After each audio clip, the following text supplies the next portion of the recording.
surviving Liberty University's dress code. So today in this video, I'm going to give you guys the ultimate guide to surviving the dress code, mostly from a gal's perspective, but I will touch a little bit on some of the rules and regulations for the guys. I'm going to be reading to you guys Liberty's official document on the dress code, as well as talking about when to follow the dress code, who can dress code you, and my advice and guidance from like a senior's perspective. Before I go ahead and get into it, if you're new here, welcome to my channel. My name is Christina Clark. It's nice to meet you. I am 21 years old and I post faith-based lifestyle and college content. So let's talk about the dress code. You may be like, why does a college have a dress code?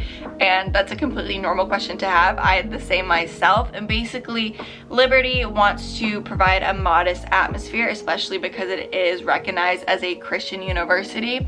So modesty plays a big role, as well as looking professional when you go to classes. It can be a little difficult to get acclimated to the environment and following a dress code, so that's why I'm making this video, especially because I know a lot of you guys have questions about what the heck to wear to class, outside of class, all of that. So they say that their philosophy of dress code is to train students from all walks of life for many different professions, and most importantly, for serving as champions for Christ. For this reason, the university has established a standard of dress for the university community, which is conducive to a Christ-like environment. So again, we see the whole Christ-like modesty aspect, the biblical principle coming into play. Cleanliness, neatness, appropriateness, and modesty are important as guiding factors. Students are expected to dress modestly at all times. For the specifics, I'm going to go ahead and read the dress code for men, and if you do want to like read this document for yourself, I will put the link in the description box down below. It's on the Liberty University website.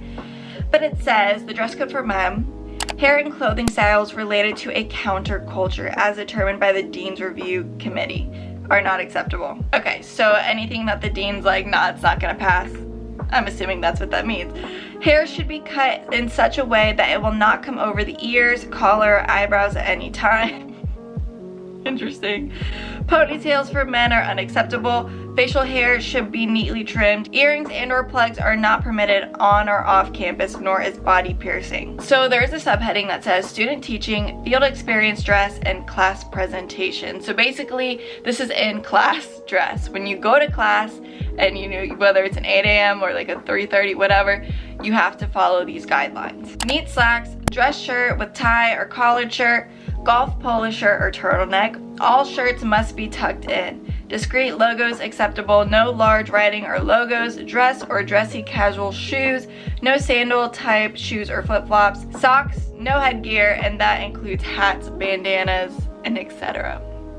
So the dress code for women, the overview for this says dresses and skirts should be no shorter than the top of the knee, sitting or standing. Skirt slits should be modest. Open slits should be no higher than the top of the knee. Anything tight, backless, see-through, low in the neckline, or revealing the midriff or undergarments in any position is immodest and unacceptable. You should be able to bend over to assist students and stretch to reach the top of a whiteboard without revealing any of these areas mentioned above. Body piercing is not permitted. Earrings and plugs are permitted in ears only. Very interesting. Let's carry on. So under the subheading, again, student teaching, field experience, and class presentation, it says attire: dresses, skirts, dress pants, no jeans of any color, no overalls, no capri crop pants, no shorts. Interesting. Sweaters and or shirts, no sweatshirts, no writing or graphics on shirts except discreet embroidered logos. Dress or dressy casual shoes, no tennis, athletic, sport shoes, or flip-flops, and no headgear such as hats, bandanas, etc. That's very interesting. Okay, so this is their official statement on what the dress code is. These are their rules and regulations. Liberty University has the full authority to report someone not following these guidelines, like it's a part of the Liberty Way. There's no getting around it.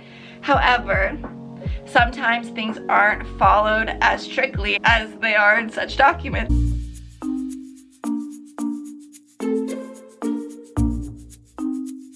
So I'm gonna give you the tea and what I found my experience to be. And for those of you guys who are the people like having a dress code is so deep, that was my mindset before I came to Liberty. But if I followed this to a T, like not wearing jeans and things like that, I would definitely agree with you. But it honestly isn't as bad as it may appear to be and how it may come off. So let me give y'all my rundown. So let's talk about when to follow dress code. So basically at Liberty University, you really only have to follow the dress code when you go to class. Now I know in the statement it says students are expected to dress modestly at all times, which I think is very true. So whether you're in class, whether you're at the gym, in the dining hall, anything like that, you should be dressing modestly. Now that doesn't mean that you like can't be wearing jeans and you can't be wearing like whatever the actual descriptions were. Really just make sure you're covered up, nothing's hanging out, like nothing really over the top or anything really sexual. I feel like it's kind of a no-brainer. Like don't have your booty hanging out.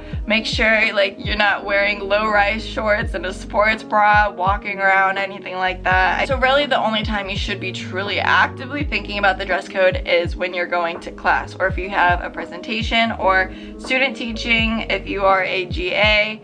I think that's what they call them at Liberty, graduate assistants. Sometimes they are referred to as TAs at other universities, and any field experience or anything like that. That's when you really need to focus on the dress code. So who can dress code you? Who has that authority? What I think it boils down to are your RAs and whoever your professor or GA is. So your RAs, that is only if you are living in a dorm, you're a residential student, your RAs do have the ability to dress code you. I'm not sure about RSs, not really sure about CGLs, but from my understanding, really the power is in your RA's hands. That's what I found out. That's what my experience has come to teach me. If you are a Liberty student and you know that RSs or CGLs can dress code, comment down below because that would be something helpful to know. But yeah, I really only heard of people who are RAs dress coding people, and usually they'll give you a warning beforehand and giving you the opportunity to go change, just like your professor. And that brings me into the main group that I think can and will dress code you are your professors. Some professors, they don't care.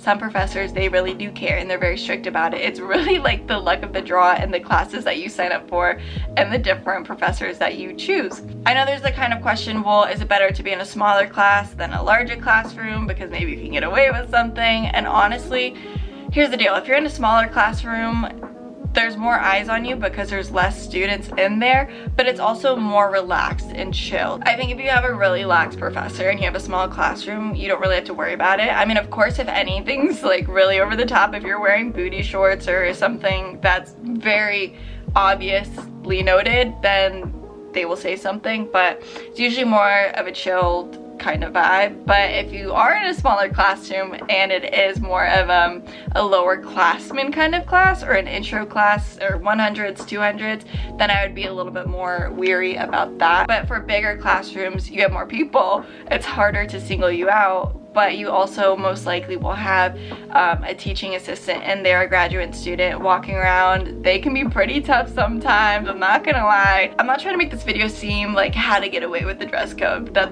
No, that's not my aim, but the reality is that some professors really care and some professors don't care as much about the dress code, and that's just how it is. So if you mess up, you don't have to be freaking out and very anxious the whole class. So that's going to bring me into my perspective as a current student who is going to be entering their senior year of what the dress code is actually like, because what is enforced is definitely very different than what's on this document here. I can't really speak much for the guys because I'm not a guy, but from what I'm reading and looking at, when it says hair should be cut in such a way that it will not come over the ears, collar, or eyebrows at any time. I've never seen someone get in trouble for having a ponytail as a guy, for having long hair. I haven't really seen any bizarre facial hair kind of stuff, so I guess I can't really speak on that. But yeah, I think the thing that I've just heard most about guys is no shorts, make sure you're wearing nice pants, but I've seen people wear jeans. When it comes to shirts, you don't have to have your shirt tucked in, no large writing or logos. I feel like that's not really abided by a lot of times. Yeah, obviously there's more to it, but I can't really offer my perspective on that because I don't have first-hand experience, but I do have first-hand experience with the girls. So let's talk about accessories first. I feel like I have seen people wear bandanas and hats and headbands and all of that to class. I don't usually wear anything on my head to class except sunglasses and headbands. I've seen people wear hats, I've seen people wear headbands, so I don't think it's heavily enforced. Tops. So wearing a top as a girl, it says that you can't have your shoulders showing, but I don't think that's a thing anymore, at least from what I've seen, because people have their shoulders out all the time. I've worn tank tops to class a lot, especially when it gets hot out, but I think the thing to keep in mind is don't have your bra showing, okay? Don't wear spaghetti straps to class. I would keep it like a 2-finger rule. Make sure you're covered in this area. I know something that was very popular was wearing the high neckline shirts. They were turtlenecks, but then, you know, they were tank tops. So that might be something that you want to do, very modest, and then obviously it clearly shows your shoulder. Make sure you don't have your stomach out. I feel like that's a really big thing on this campus and what you will get dress coded for. There was like a lot of rules and regulations I feel listed about skirts, which was just so weird to me because I feel like it's not taken that seriously. It says that it should meet the top of your knee and shouldn't be any higher. I've definitely, am I getting in trouble for saying this? I've worn skirts that were just a little bit higher than the top of my knee and it was completely fine. I didn't have an issue with any of my RAs or any of my professors or anything like that. You can wear skirts with slits. Obviously make sure the slit's not coming all the way up, but skirts are fine, dresses are fine. It's kind of the same rule with the length as it is with the skirts that we already talked about. But the thing that I really want to know is that you cannot wear rompers. You can wear jumpsuits, and the difference between the two is, yes, they're very similar. Really, if you're wearing a jumpsuit, that means that it has long pants, and if you're wearing a romper, usually that means that it has shorts, and it's like on the shorter sides of things in terms of length. That might be like, wait, why can I wear a dress and not a romper? I'm gonna be completely honest, I don't really know. Maybe it's because you're wearing shorts, and that'll kind of bring me into my next thing. You can't wear shorts to class. Sorry, you can wear them outside of class. At the end of the day, if you have a romper that is modest and that looks like a dress, you'll be fine. I know for some of my public speaking presentations, I wore jumpsuits. Sometimes I would wear dresses, sometimes I would wear skirts. Kind of just depended. So yes, you can wear dresses, yes, you can wear skirts, yes, you can wear jumpsuits, but don't wear shorts and don't wear rompers, especially if the rompers look like they're rompers. You know what I mean? I get it does sound annoying, and honestly I wish that we could wear rompers and shorts. It is what it is, man. So let's talk about pants. You can wear jeans, you can wear some nice dress pants, you can wear like whatever kind of pants you want to wear. If you're gonna wear leggings, make sure your butt's covered, but other than that, you should be good to go. I've never had a problem wearing jeans to class. I have jeans with holes in them. I think those are the only kinds of jeans that I own, so yes, you can wear jeans like that. And for shoes, I wear my white Fila's literally every single day. Sometimes I would switch out my tennis shoes, but really that's what I lived in because it's a big campus and you're walking all over the place, and I don't like the bus. It's just the bus on the mountains and all the turns. It doesn't work with me. I've worn sandals to class before. I've worn my Birks. It was never an issue. It was never something that I perceived to be unacceptable, so you should have no problem with that. So that's what you have to wear when you're in the classroom, but when you're outside of it, you can wear just about whatever you want to wear. You can wear running shorts, you can wear leggings, you can wear, I don't know, I feel like the list can go on and on. You can wear oversized t-shirts to class. I've done that before with jeans. There's a few occasions when I did it with shorts, but I claimed that it was a dress, so like, because the oversized t-shirt looked like a dress, so everything is really just a big variable at this point. When you're in class, it is stricter. When you're outside of class, it is more lenient. But when you're in class, you have to use your discernment. Obviously, follow the Liberty Way to your best of your ability. You signed the document for a reason.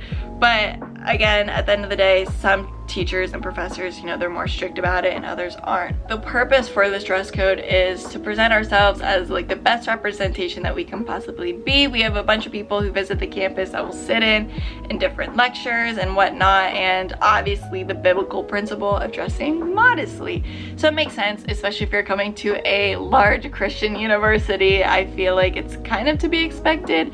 Don't let it deter you. It's not the worst thing in the world. I literally went from a public university where people wore tube tops to class to Liberty, and I'm here to tell you it's not that bad. Hopefully this video can help give you guys an insight on the Liberty dress code, that it can provide you with some helpful context or information. I don't know. Really, try your best to follow the dress code. Don't get me in trouble with Liberty, because I'm not advising you to cheat the system in any way, shape, or form, kind, whatever. So use your discernment, follow the Liberty Way, and you'll be straight.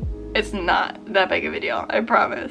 Anyways, so I hope you liked this video. I hope that it could be helpful. If it was, make sure to give it a big old thumbs up, subscribe, turn on the bell notification button to be notified every time I upload a brand new video. And with that being said, may the Lord bless you, may he keep you, may he make his beautiful face shine upon you. I love you, Jesus loves you, and I will see you guys in my next video. Bye.